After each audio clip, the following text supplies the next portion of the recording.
Hello everyone, I am Arpita from BTS আমি creative sisters. Welcome to my video. সবাইকে জানাচ্ছি শুভ বিজয়া। জানি ভিডিওটা অনেক পরে আসবে, বাট তবুও যেদিন এই ভিডিওটা রেকর্ড করা সেদিন ছিল দশমী। আর দশমীর দিন সকালবেলা আমরা একটু ঘুরতে বের হলাম। এমনি বলতে আমরা কুলফি খেতে বের হলাম। তো কুলফি আজকে আমাদের খাওয়াই লাগবে যে করেই হোক। এই কুলফি নিয়ে একটা ইন্টারেস্টিং গল্প আছে। আমি জন্মানোর পর থেকেই দেখছি যে একটা কুলফিওয়ালা মামা আছে যে আমাদের বাসায় কুলফি দিতে আসে।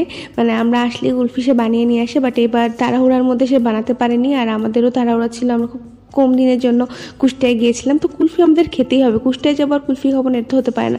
তো আমরা শুনলাম যে ঘোড়াঘাটে নাকি ভালো কুলফি পাওয়া যায়, তো আমরা ঘোড়াঘাটেই খুঁজছিলাম কুলফি।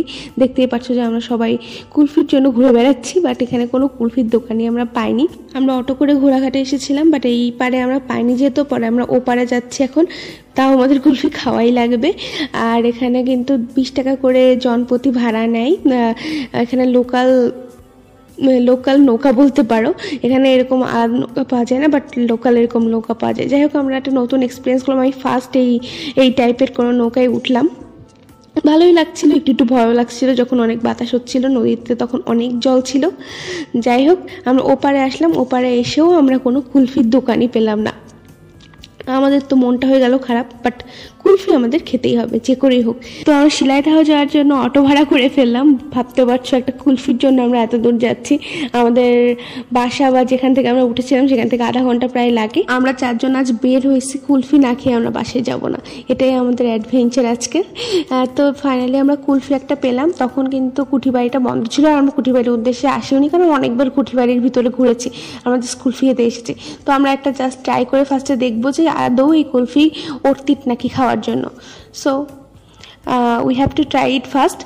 তো একটা আমরা কিনলাম। এই কুলফিটার দাম ছিল 50 টাকা। তো ফাইনালি কুলফি পেয়ে তো আমরা বেজায় খুশি যে এত দূর ঘুরে ঘুরে আমরা ফাইনালি কুলফি পেলাম। আমরা আমাদের মিশনে সাকসেসফুল হলাম। তো পাপা ফার্স্টে খাচ্ছিল, আর আমরা বলছিলাম যে কেমন রিভিউ। পাপা বলছিল আগে খেয়ে তো দেখি তারপর। আসলে এই কুলফিওয়ালা মামার কুলফিটা একদমই ভালো ছিল না বলতে পারো। এটা মিল্ক পাউডার দিয়ে বানানো কুলফি ছিল, যে অথেন্টিক কুলফিটা হয় সেটার মতো একদমই ছিল না।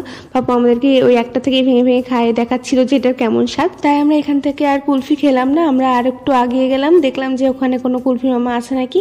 আর দিদির সাথে আছে, আর সে ব্যাগ কিনবে না, সেটা কি হতে পারে। তো দিদি এখান থেকে যে ব্যাগটা ফার্স্টে ধরলো, যে এই ব্যাগটা কিনেছিল। আর ফটোশ্যুট আমি করেছিলাম। ফটো তো তোমরা দেখেছোই, কারণ আমার জামার সাথে একদম মিলে গিয়েছিল।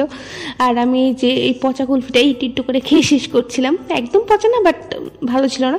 আর এই যে ফাইনালি আমরা সেই অথেন্টিক কুলফিটা পেলাম।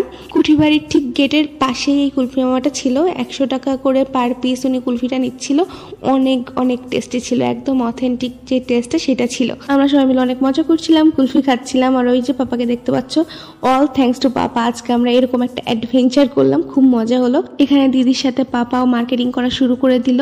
পাপা ওই কাঁথাটা কিনেছে, আর আমিও টুকিটাকি ছোট ছোট বক্স কিনছিলাম আমার জন্য, রিপার জন্য। আর যাই হোক, আমরা এই টুকিটাকি শপিং করলাম। ফাইনালি কুলফি খেলাম, তারপরে হাওয়াই মিঠাইও খেলাম, অনেক মজা করলাম।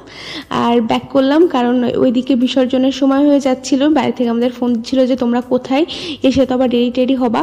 তো আমরা তাড়াহুড়ো করে বের হয়ে গেলাম ওখান থেকে। খুবই মজা হলো আজকের এই মিশন কমপ্লিটটা অনেক মজার ছিল। একটা মেমোরেবল ঘোরা হলো। থ্যাংক ইউ পাপা এগেন, এরকম একটা অ্যাডভেঞ্চারে আমাদেরকে নিয়ে যাওয়ার জন্য। অ্যাডভেঞ্চার না, মিশনে নিয়ে যাওয়ার জন্য। যাই হোক, আমরা এখন আবারও সেজে গুজে বের হয়ে পড়লাম বিকালের দিকে। বিকাল 5টা তখন বাজে। তখন ভাসানের জন্য মাকে নেওয়া হয়নি এখনো পর্যন্ত। তখন মাকে সবাই সিঁদুর দিচ্ছিল, সবাই সিঁদুর খেলছিল। তো আমি আর দিদি একটু বাইরে দাঁড়িয়েছিলাম, আর মা ভিতরে যাচ্ছিল সিঁদুর দিবে বলে। অনেকটাই ভিড় ছিল, সবাই ছবি টবি তুলছিল। এখানেও আমরা অনেক মজা করেছি, সবাই একসাথে সিঁদুর খেলেছি। এই যে মা কিন্তু সিঁদুর দিতে ভিতরে গিয়েছিল। আমি জোরে জোরে মাকে ডাকছিলাম, বাট মা শুনতে পাচ্ছিল না। ফাইনালি মা শুনলো। যাই হোক, এখানে সবাই সিঁদুর খেলছিল, দেখতেও খুবই ভালো লাগছিল। আনন্দময় একটা পরিবেশ। আর খারাপও লাগছিল যে মা চলে যাচ্ছে। এই কটা দিন কিভাবে কেটে গেল বুঝতেই পারলাম না। এই তো মা আসবে আসবে করে 5টা দিন কেটে গেল, আবার চলে যাওয়ারও তার সময় হলো। কিন্তু সাথে সাথেই মা বলে গেল যে আসছে বছর আবার হবে, আবার সেই আনন্দ আমাদের কাছে আসবে। যাই হোক, আমরা সবাই সিঁদুর খেলছিলাম, এখানে মজা করছিলাম। আর বাড়িতে এসে আমরা পরে ঝুরি ভাজা মিষ্টি বুদিয়া খেলাম। এটা আমাদের ট্রেডিশনাল খাবার, আমাদের বাসার বলতে পারো, আমরা প্রতিবারই বিজয়ের পরে খাই।